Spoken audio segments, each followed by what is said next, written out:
Hello student, કેમ છો? મજામાં? સાઈરામ.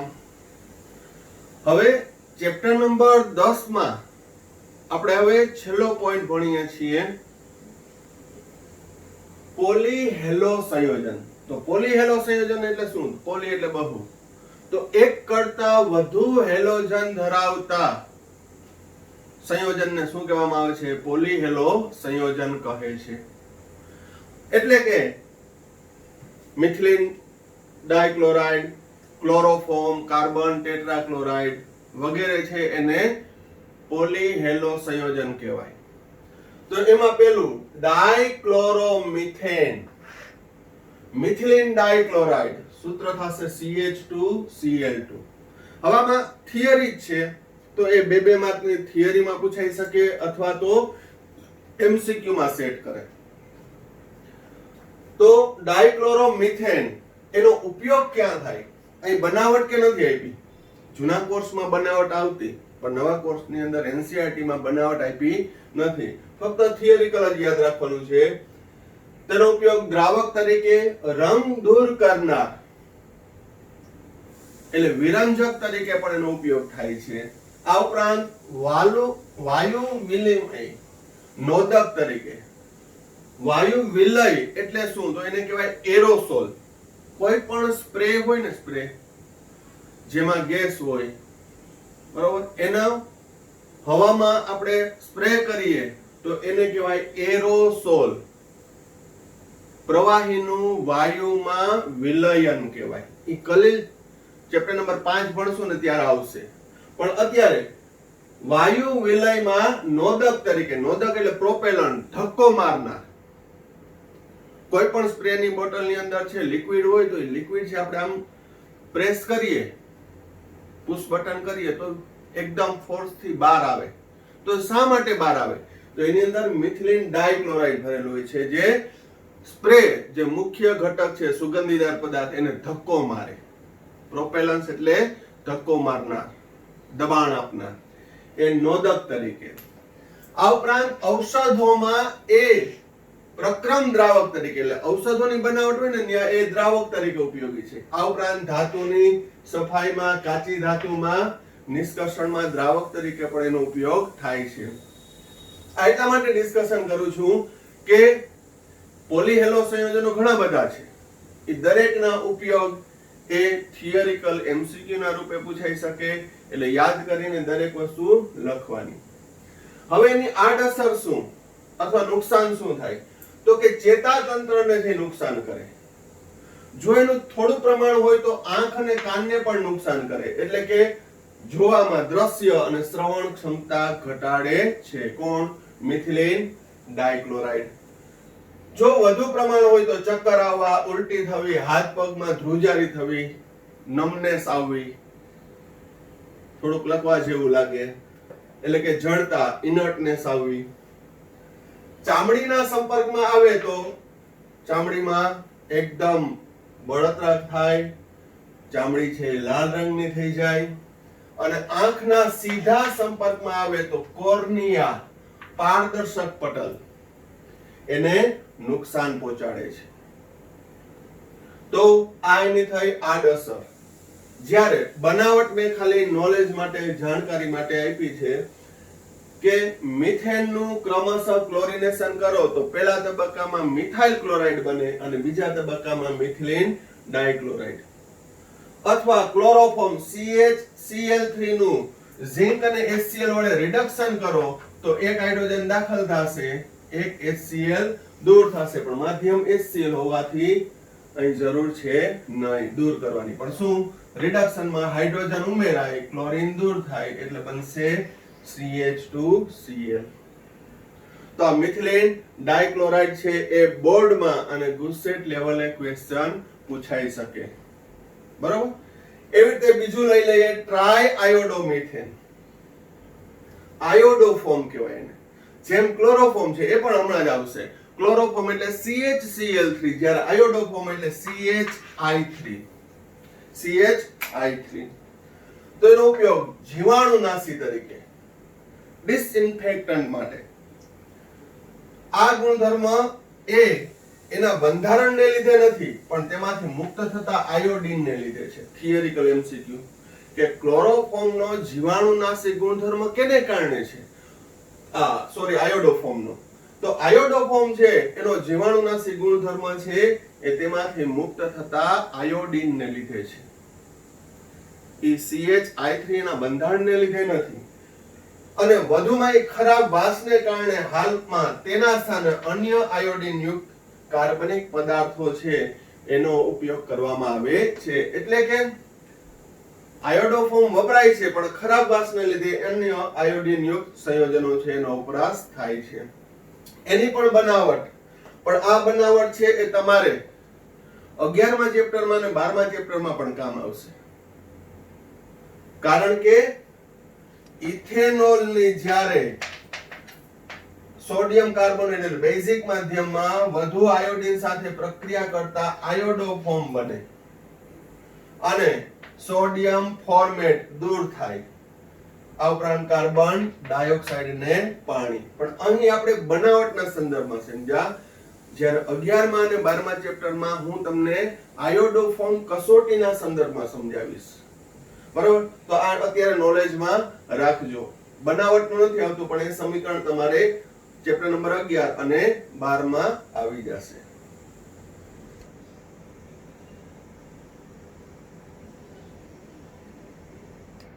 હવે નેક્સ્ટ પોલીહેલો સંયોજન ટ્રાઇક્લોરોમિથેન. ટ્રાઇક્લોરોમિથેન ક્લોરોફોર્મ CHCl3. તો ક્લોરોફોર્મ છે એનો ઉપયોગ ક્યાં થાય છે? તો કે ચરબી, આલ્કેલોઇડ્સ જૈવિક અણુઓ છે, આયોડીન વગેરેના દ્રાવકમાં એનો ઉપયોગ થાય છે. ક્લોરોફોર્મનો ઉપયોગ ચરબી માટે, આલ્કેલોઇડ અને આયોડીનના દ્રાવક તરીકે. મુખ્ય રીતે ફ્રિયોન જે પણ એક પોલીહેલો સંયોજન છે CFC ક્લોરોફ્લોરોકાર્બન અથવા તો એને R22 ના ઉત્પાદનમાં, તો ખાસ કરીને ક્લોરોફોર્મનો ઉપયોગ ક્યાં થાય છે? ફ્રિયોન એક શીતક છે, ફ્રિયોન વાયુ. તમે 11મા ધોરણમાં પણ ભણી ગયા છો. CFC ક્લોરોફ્લોરોકાર્બન જેના જુદા જુદા પ્રકાર છે, એમાં R22 ના ઉત્પાદનમાં એનો ઉપયોગ થાય છે. પહેલા તે એ નિશ્ચેતક તરીકે વપરાતો, એટલે ઓપરેશન દરમિયાન છે એ કોઈને બેભાન કરવા હોય તો નિશ્ચેતક તરીકે એનો ઉપયોગ થતો. પરંતુ એમાં પ્રોબ્લેમ શું થતો? તો કે ક્લોરોફોર્મ છે એ બાષ્પશીલ છે. હવે જો એની ઓપરેશન થિયેટરમાં બોટલ ખુલ્લી રહી જાય ને અને જો વીજળીનો તણખો પડે તો આગ લાગે, કારણ કે વાયુમાં રૂપાંતર થઈ જાય. વધુમાં એ સૂર્યપ્રકાશની હાજરીમાં ઓક્સિડેશન પામી, સૂર્યપ્રકાશની હાજરીમાં ઓક્સિડેશન પામી ફોસ્જીન COCl2. આ ફોસ્જીન, આ બેમાં ગોટા ના કરતા, ફોસ્ફીન, આ PH3 એટલે એને કહેવાય ફોસ્ફીન, આ ફોસ્જીન. તો ફોસ્જીન અતિ ઝેરી વાયુ બનાવે, જે તરત જ હિમોગ્લોબિન સાથે સંયોજાય અને કાર્બોનિલ સંયોજન બનાવે, વાર્તા પૂરી. એટલો ખતરનાક અને ઝેરી છે. તો પહેલા એ નિશ્ચેતક તરીકે વપરાતો, પણ હાલમાં એ નિશ્ચેતક તરીકે ઇથર સંયોજનને લેવામાં આવે છે. કારણ શું? તો કે ઓછો ઝેરી છે અને સુરક્ષિત છે. ત્યારબાદ હવામાં એ ક્લોરોફોર્મ જો 900 ભાગ પ્રતિ 10 લાખ ભાગ હવા, 10 લાખ ભાગની હવામાં 900 ભાગ હોય તો એ ચેતાતંત્ર નિર્બળ બનાવે, ચક્કર આવવા, થાક, માથાનો દુખાવો, અને જો લાંબો સમય સુધી શ્વાસમાં જાય તો યકૃતમાં, કેમાં? યકૃતમાં ક્લોરોફોર્મ વિઘટન પામીને ફોસ્જીન બનાવે. સૂર્યપ્રકાશની હાજરીમાં ઓક્સિજન સાથેની પ્રક્રિયાથી નહીં, ઓક્સિડેશન થઈને ફોસ્જીન બનાવે, પણ જો શરીરની અંદર એ સ્ટોરેજ થાય તો યકૃતમાં થાય, અને ત્યાં પણ એ ચયાપચયની ક્રિયા દ્વારા ક્લોરોફોર્મ છે એ ફોસ્જીનમાં રૂપાંતર થાય. બરોબર? તો એ શ્વાસમાં લાંબો સમય જાય તો પણ એ નુકસાન કરતા છે. હવે એની બનાવટ, તો મેં તમને કીધું કે બનાવટ NCERT ની ટેક્સ્ટ બુકમાં આપી નથી, પણ છતાં આપણે રેફરન્સ તરીકે લઈ લઈએ. CCl3CHO એને કહેવાય ક્લોરલ. 1 2 2 2 2 ટ્રાઇક્લોરોઇથેનોલ. 2 2 2 ટ્રાઇક્લોરોઇથેનોલ ની કેલ્શિયમ હાઇડ્રોક્સાઇડ સાથેની પ્રક્રિયા કરવામાં આવે તો ક્લોરોફોર્મ બને છે અને કેલ્શિયમ ફોર્મેટ ઉપનિપદ તરીકે મળે છે. અથવા હાઇડ્રોક્સી ક્લોરલ ની NaOH સાથે પ્રક્રિયા કરવામાં આવે તો પણ ક્લોરોફોર્મ મેળવી શકાય. સોડિયમ ફોર્મેટ અને પાણી દૂર થાય છે. મેકેનિઝમની કે જરૂર નથી કે કઈ રીતે બને છે, નોલેજ માટે. કારણ કે આ એટલા માટે આપું છું કે ઘણીવાર આપણે બુક્સ વાંચતા હોય ને તો એમાં પ્રક્રિયા પૂર્ણ કરવામાં આવે, કારણ કે આ જૂના કોર્સનું છે. પણ NCERT ની અંદર છે, બોર્ડમાં કે ગુજસેટમાં પૂછાય નહીં, કારણ કે આપ્યું જ નથી. છતાં આપણે નોલેજ માટે કે કોઈને એવો ક્વેશ્ચન ના રહે સર આ ક્લોરલ શું છે ને આયોડોફોર્મ કેમ બને ને ક્લોરોફોર્મ કેમ બને, એટલા માટે. બરોબર? તો આ જે થિયરિકલ મુદ્દો છે જે હું મારી રીતે શોર્ટમાં મુદ્દા કરી અને તમને સમજાવું છું એ દરરોજ છે એ તમારે પાકા કરી અને લખી નાખવાના છે અને લાંબો સમય સુધી રાખવાનું છે. કારણ કે આને નેગ્લેક્ટ કરવાનો નથી. આમાંથી ક્વેશ્ચન બોર્ડ અને ગુજસેટમાં પૂછાય છે. બરોબર? અને મે બી નીટ લેવલમાં પણ પૂછી નાખે, કઈ નક્કી નહીં.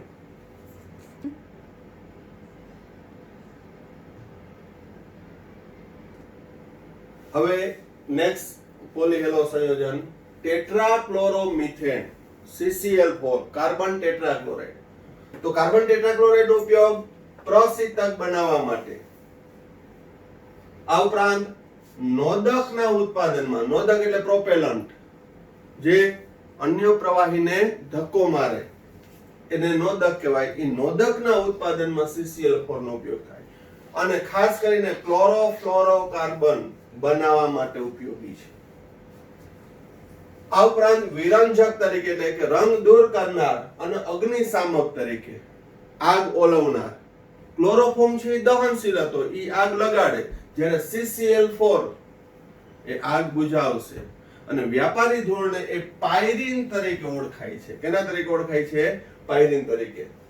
હવે એની આડઅસર શું? તો કે જો વધુ CCl4 નું હોય પ્રમાણ તો યકૃતનું કેન્સર થાય, હૃદયના ધબકારા અનિયમિત બને, થોડા પ્રમાણમાં હોય તો ચક્કર આવવું, માથું હલકું થવું, ઉબકા ઉલટી થવી. આ ઉપરાંત હવામાં ઓઝોન સ્તરને પણ છે નુકસાન પહોંચાડે છે. કોણ? CCl4. બનાવટ સંદર્ભ તરીકે કાર્બન ડાઇસલ્ફાઇડ ને ક્લોરીન સાથે નિર્જળ AlCl3 ની હાજરીમાં પ્રક્રિયા કરવાથી CCl4 અને H2Cl2 બને. તો આ CCl4 નો ઉપયોગ અને તેને ઉપયોગથી થતી આડ અસર, જે મેં તમને કીધું કે થિયરીમાં 2 માર્કમાં પૂછાઈ શકે, બોર્ડ રિલેટેડ, અથવા તો બોર્ડ ને ગુજસેટમાં MCQ તરીકે પૂછાય. ત્યારબાદ ફ્રીઓન. Next chlorofluorocarbon. સામાન્ય રીતે મિથેન અને ઇથેનના ક્લોરોફ્લોરો સંયોજન છે. મિથેન અને ઇથેનના ક્લોરોફ્લોરો વિસ્થાપિત સંયોજન છે. જેમ કે ફ્રીઓન 1 2 અથવા એને R12 પણ કહેવાય અને પ્રોપેલન્ટ 1 2 પણ કહેવાય. તો ફ્રીઓન R12 આ પણ પ્રોપેલન્ટ એટલે કે નોદક તરીકે વર્તે છે. સામાન્ય રીતે જેટલા ગેસ વાળા ડિઓડ્રન્ટ સ્પ્રે આવે છે એમાં ફ્રીઓન હોય છે. પછી માખી મચ્છર માકડ મારવાના કાલા હીટ ને લાલ હીટ ને પીળા હીટ ને જે આવે છે એમાં પણ છે એ જે ફોર્સ થી બારે સ્પ્રે થાય એ નોદક કહેવાય, પ્રોપેલન્ટ. એમાં પણ તેનો ઉપયોગ થાય છે. તો ફ્રીઓન 1 2 એટલે શું? તો કે dichloro difluoro methane. Dichloro difluoro methane. Freon 22 અથવા R22 એનું નામ chloro difluoro methane. Chloro difluoro methane. પરંતુ સૌથી વધુ ઉપયોગી છે એ કયું છે? ફ્રીઓન 12 જે શીતક તરીકે કુલન્ટ તરીકે જે ખાસ કરીને એર કન્ડિશનર રેફ્રિજરેટર છે એના કમ્પ્રેસર આવે એમાં ફ્રીઓન વાયુ ફ્રીઓન 12 ભરવામાં આવે છે અને તે કઈ રીતે મેળવવામાં આવે છે તો શ્વાર્ટ્ઝ પ્રક્રિયા દ્વારા CCl4 માંથી શ્વાર્ટ્ઝ પ્રક્રિયા દ્વારા એટલે CCl4 એની સિલ્વર ફ્લોરાઇડ સાથે આ ચેપ્ટરમાં એવું શ્વાર્ટ્ઝ પ્રક્રિયા ક્લોરીન નું વિસ્થાપન ફ્લોરીન દ્વારા CCl2F2 2AgCl ટેક્સ્ટ બુકમાં આપ્યું નથી પણ અહીં હેલોજન વિનિમય પ્રક્રિયા દ્વારા ક્લોરો સંયોજનમાંથી ફ્લોરો સંયોજનની બનાવટ તો આ રીતે છે એ ફ્રીઓન 12 અથવા ફ્રીઓન 12 R12 પ્રોપેલન્ટ 12 બનાવવામાં આવે છે જેનો ખાસ કરીને ઉપયોગ તો કે શીતક તરીકે રેફ્રિજરેટરમાં એર કન્ડિશનમાં અથવા તો એ એના માટે નોદક તરીકે સ્પ્રેમાં એને વ્યાપક રીતે એરોસોલ કહેવાય પછી ડિયોડ્રન્ટ હોય કે કોઈ પણ સ્પ્રે જે આવે છે જીવાણુનાશી સ્પ્રે કરવા માટે તો એ બધા માટે નોદક તરીકે પણ ઉપયોગી છે પણ CFC ની ખાસ આડઅસર કઈ તો કે એ ઓઝોન સ્તર ના ઓઝોનના અણુઓ છે ને તોડે છે બરોબર તો એ પણ નોલેજમાં હોવું જોઈએ હવે પોલીહેલો સંયોજનમાં છેલ્લો સંયોજન DDT સામાન્ય નામ પેરા પેરાડેસ ડાઇક્લોરો ડાયફિનાઇલ ટ્રાઇક્લોરો ઇથેન હવે આ નામ DDT નું પૂરું નામ પેરા પેરાડેસ ડાઇક્લોરો ડાયફિનાઇલ ટ્રાઇક્લોરો ઇથેન એનું બંધારણ કેમ કરવાનું તો ઇથેન એટલે કેટલા કાર્બન 2 કાર્બન ટ્રાઇક્લોરો 1 2 3 ડાયફિનાઇલ 2 ફિનાઇલ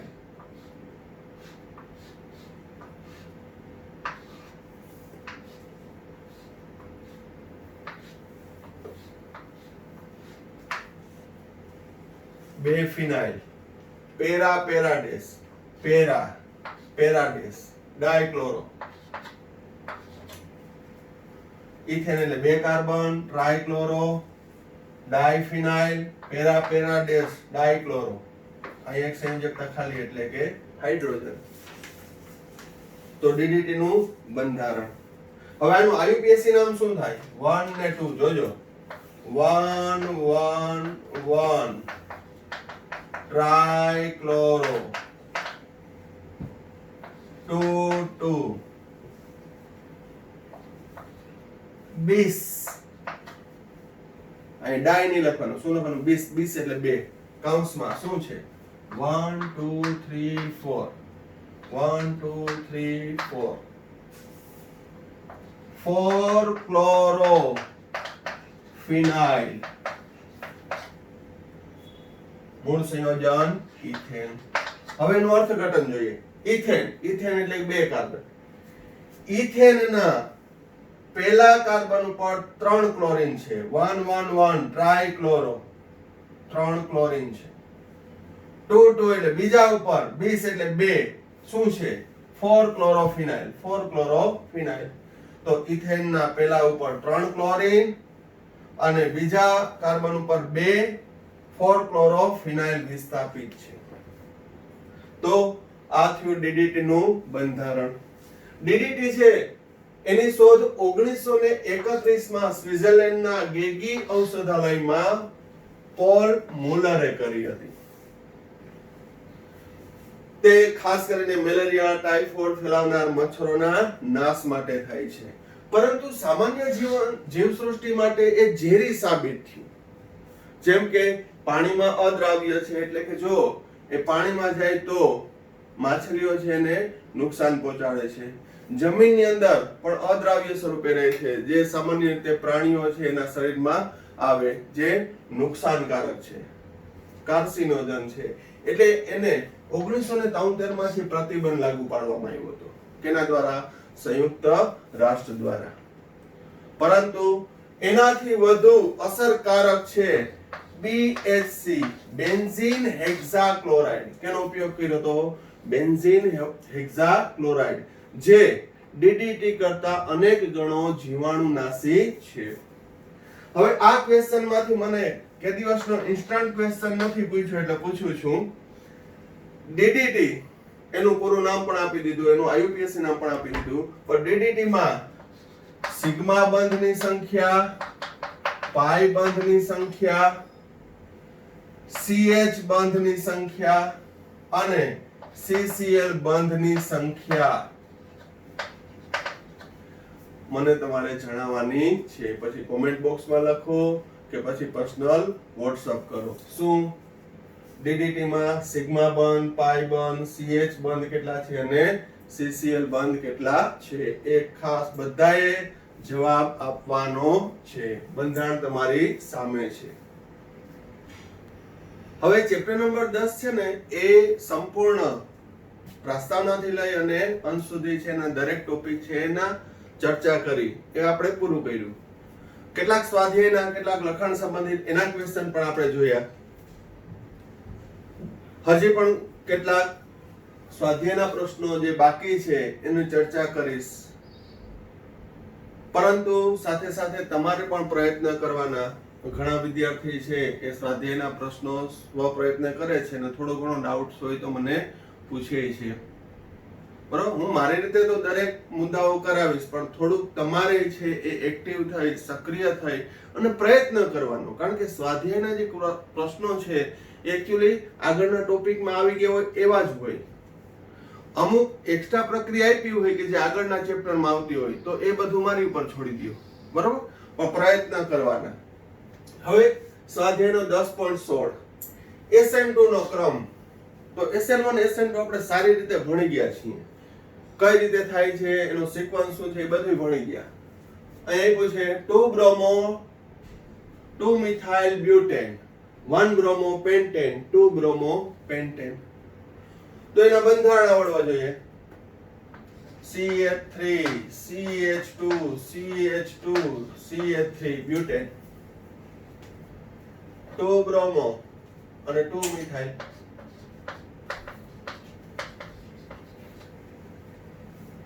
તો આ તૃતીય આલ્કાઇલ હેલાઇડ થયો. 1 બ્રોમો પેન્ટેન 5 કાર્બન વાળો આ પ્રાથમિક થયો. 2 bromo pentane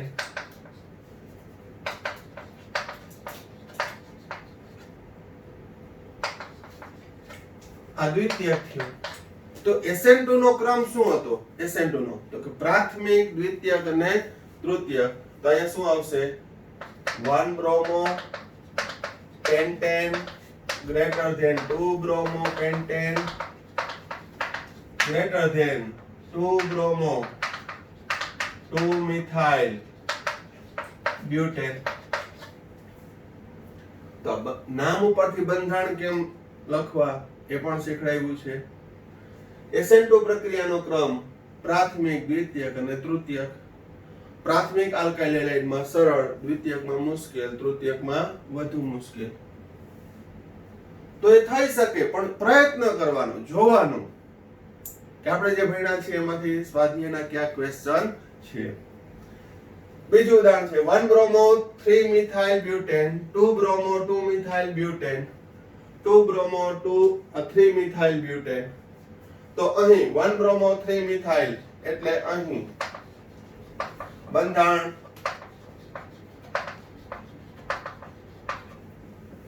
1 bromo 3 methyl butane 2 bromo 2 methyl butane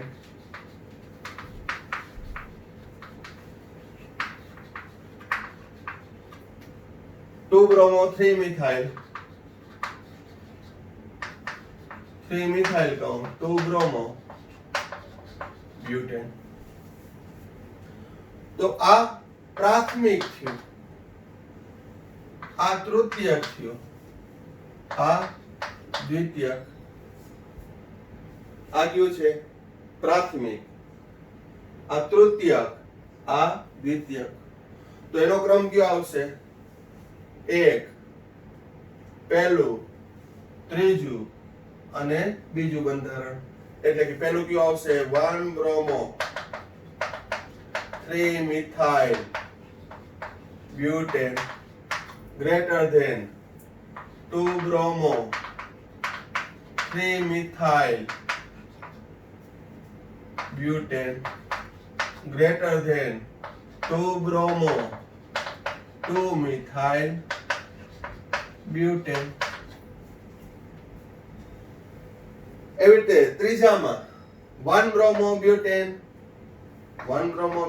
CH3 CH2 CH2 CH2 Br 1 bromo 2 dimethyl propane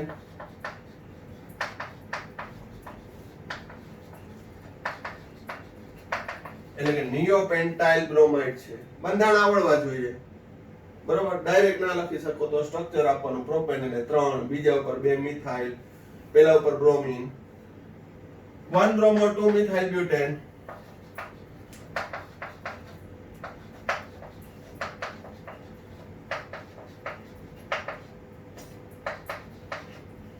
one bromo 2 methyl butane 1 bromo 3 methyl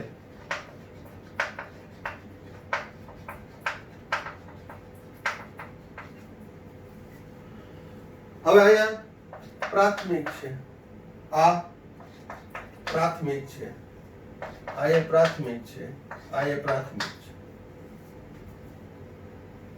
બધાય પ્રાથમિક. ક્યુ 1 bromo butane 1 bromo 2 dimethyl propane 1 bromo 2 methyl butane બધા પ્રાથમિક છે. તો હવે SN2 માં એક મેં સિક્વન્સ સમજાવ્યો હતો કે SN2 માં ન્યુક્લિયોફાઇલ ડાયરેક્ટ છે એટેક કરે, એટલે જેમ આલ્કાઇલ સમૂહનું કદ વધે તેમ SN2 મુશ્કેલ બને. તો એનો મતલબ કે આલ્કાઇલ સમૂહ અહીંયા 4 કાર્બન વાળો છે, બાકીના જો 5 છે, 5 કાર્બન 5 કાર્બન 5 કાર્બન. તો સૌથી સરળ કેમ આવશે?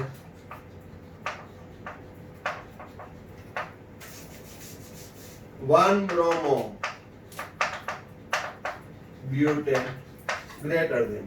હવે આ ત્રણમાં કઈ રીતે નક્કી કરવું?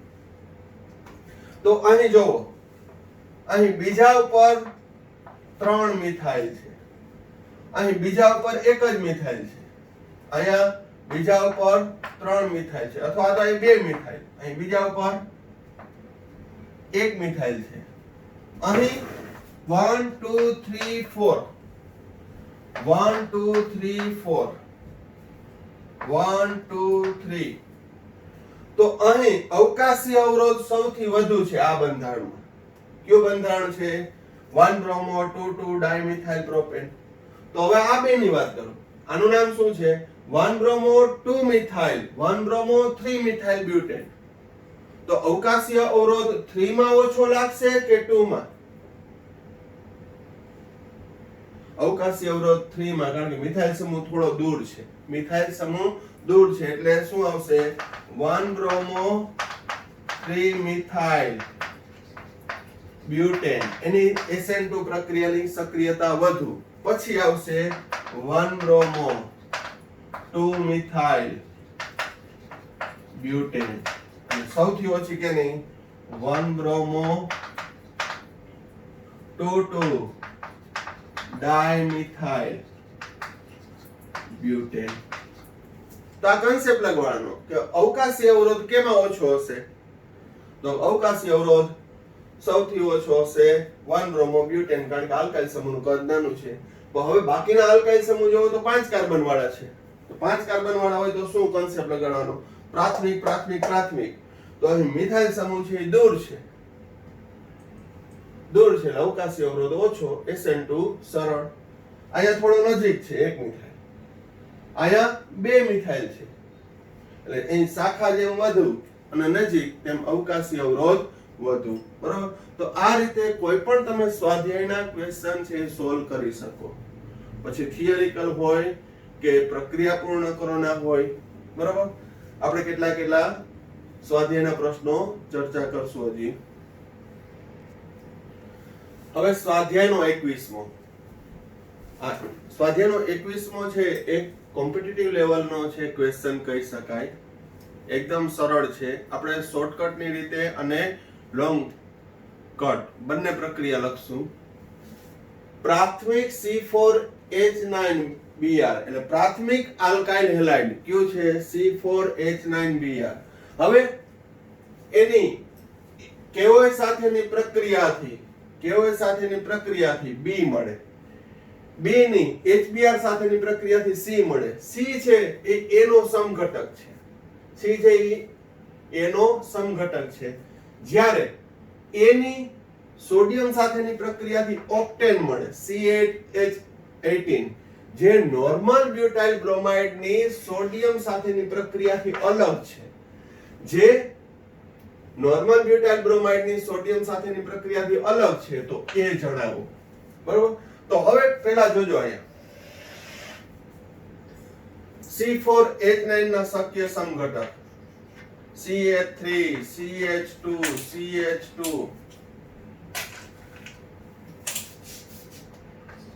CH3 CH2 CH2 CH2 Br CH3 CH CH3 CH2 Br. મારે ચારે ચાર સમઘટક લખવાની જરૂર છે નહીં કારણ કે પ્રાથમિક આલ્કાઇલ હેલાઇડ કીધો છે. બરોબર. પણ છતાંય લખી નાખીએ.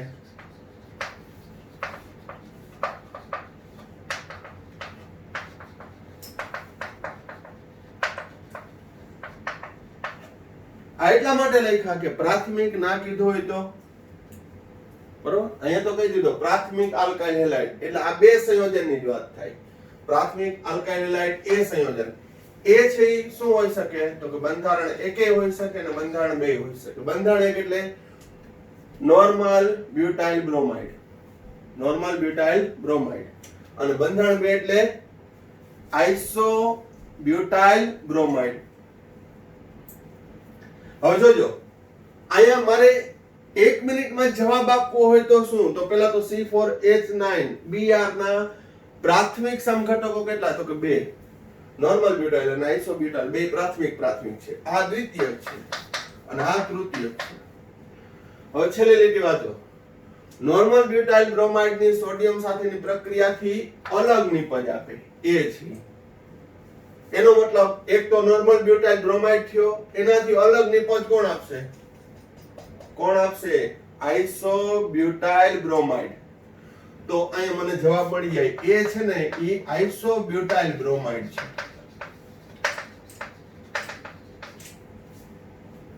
કયો છે? Iso butyl bromide. કારણ શું? તો કે નોર્મલ બ્યુટાઇલ બ્રોમાઇડ ની સોડિયમ સાથેની પ્રક્રિયાથી અલગ નિપજ આપશે. કોણ? એ સંયોજન. તો અહીં નોર્મલ બ્યુટાઇલ બ્રોમાઇડ એ તો ના જ હોય. કયો હશે? Iso butyl bromide. ખ્યાલ આવે છે હું શું કહેવા માંગુ છું? હવે બંનેની પ્રક્રિયા આપણે લખીએ. અહીં આઇસો બ્યુટાઇલ બ્રોમાઇડ એટલે કે એ સંયોજન ગણીને ચાલીએ તો એની કેઓએચ સાથેની પ્રક્રિયા આલ્કોહોલિક કેઓએચ સાથેની પ્રક્રિયા એટલે બીટા વિલોપન પ્રક્રિયા CH3C double bond CH CH3 આ A છે આ B છે જેની HBr સાથેની પ્રક્રિયાથી HBr સાથે પ્રક્રિયા કરો તો H Br અહીંયા પેરોક્સાઇડ નથી લખ્યું તો માર્કોનિકોની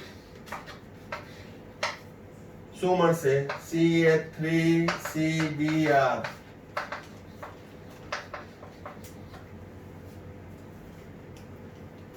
નિપસી મળે જે A નો સમઘટક છે. એ તો આ સમઘટક આની અચાર છે. A નો સમઘટક. હવે A ની સોડિયમ સાથેની પ્રક્રિયાથી C8H18 મળે. હવે આઇસો બ્યુટાઇલ બ્રોમાઇડ ના 2 મોલ સોડિયમ સાથે શુષ્ક ઈથર માધ્યમમાં, તો હવે બ્રોમિન સોડિયમ -NaBr અને 2 આ આઇસોબ્યુટાઇલ જોડાઈ જશે CH3CH CH3CH2 CH2 CH CH3 CH3 1 2 3 4 5 6 2,5 dimethyl 2,5 dimethyl hexane, અણુસૂત્ર તો C8H18 જ થશે, બરોબર. C8H18 જે નોર્મલ બ્યુટાઇલ બ્રોમાઇડ નું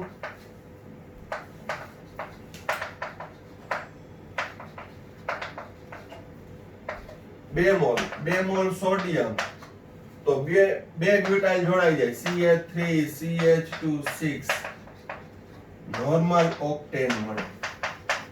આ આઇસો ઓક્ટેન છે, આ નોર્મલ ઓક્ટેન છે, એનાથી ભિન્ન નિપજ મળે. તો એનો મતલબ એ છે એ સંયોજન કયું, તો કે નોર્મલ બ્યુટાઇલ બ્રોમાઇડ કરતા અલગ છે. તો એનો મતલબ કે એ છે નોર્મલ બ્યુટાઇલ બ્રોમાઇડ ના જ હોય. તો બચ્યો એક જ પ્રાથમિક આલ્કાઇલ હાઇડ્રાઇડ, કયો? આઇસોબ્યુટાઇલ બ્રોમાઇડ. આઇસોબ્યુટાઇલ બ્રોમાઇડ ખ્યાલ આવે છે? અહીંથી ક્વેશ્ચન ટ્વિસ્ટ થાય છે કે જો અલગની સમાન હોત તો કઈ સવાલ જ નથી, તો એ કયો આવત? Normal butyl bromide. કયો આવત? નોર્મલ બ્યુટાઇલ બ્રોમાઇડ, બરોબર. તો અહીં પ્રક્રિયા જો તમને મોઢે હોય તો તમે કોઈ પણ પ્રક્રિયા કરી શકો. હવે જોજો, તમે નોર્મલ બ્યુટાઇલ બ્રોમાઇડ લઈને પ્રક્રિયા કરજો તો એ દરેક શરતોનું પાલન થશે જ, પરંતુ અહીંયા કહી જ દીધું કે નોર્મલ બ્યુટાઇલ બ્રોમાઇડ છે એની સાથેની પ્રક્રિયાથી અલગ નિપજ હોય, તો એ નોર્મલ બ્યુટાઇલ બ્રોમાઇડ નથી, પણ કેવો છે? આઇસોબ્યુટાઇલ બ્રોમાઇડ. તો આવા કુલ પ્રશ્ન ટાઈપના છે એ ક્વેશ્ચન કોમ્પિટિટિવ લેવલમાં આ ચેપ્ટરમાંથી પૂછાઈ શકે અને પૂછાયેલા છે, જેની ચર્ચા પણ હવે આ ચેપ્ટરમાં થોડું ઘણું સ્વાધ્યાય અને કાર્બનિક પરિવર્તનનો થોડુંક એક લેક્ચર જેવું રહ્યું છે એ બનાવી, એ વિડીયો એનો બનાવી અને પછી નેક્સ્ટ ટોપિક નેક્સ્ટ નવું ચેપ્ટર સ્ટાર્ટ કરી દેશું.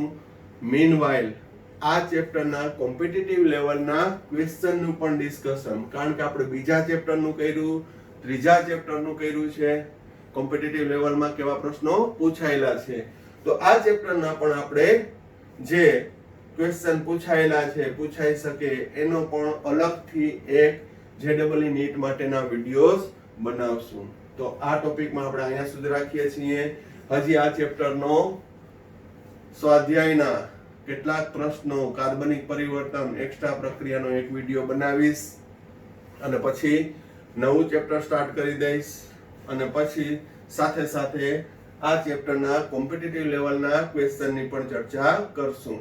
તો હવે ચેપ્ટર પૂરું થાય છે, તો બધાએ પ્રક્રિયાનું ખાસ રિવિઝન કરવાનું, ડે ટુ ડે નું કરી નાખવાનું, પ્લસ જે છેલ્લો મેં ટોપિક ભણાવ્યો પોલીહેલો સંયોજન એ પણ તમે ટેક્સ્ટબુકમાંથી મુદ્દાસર લખી નાખજો. રેફરન્સ છે હું તમને નોટ સ્વરૂપે મોકલીશ. તો અહીંયા સુધી રાખીએ છીએ. Thank you. સાંઈરામ.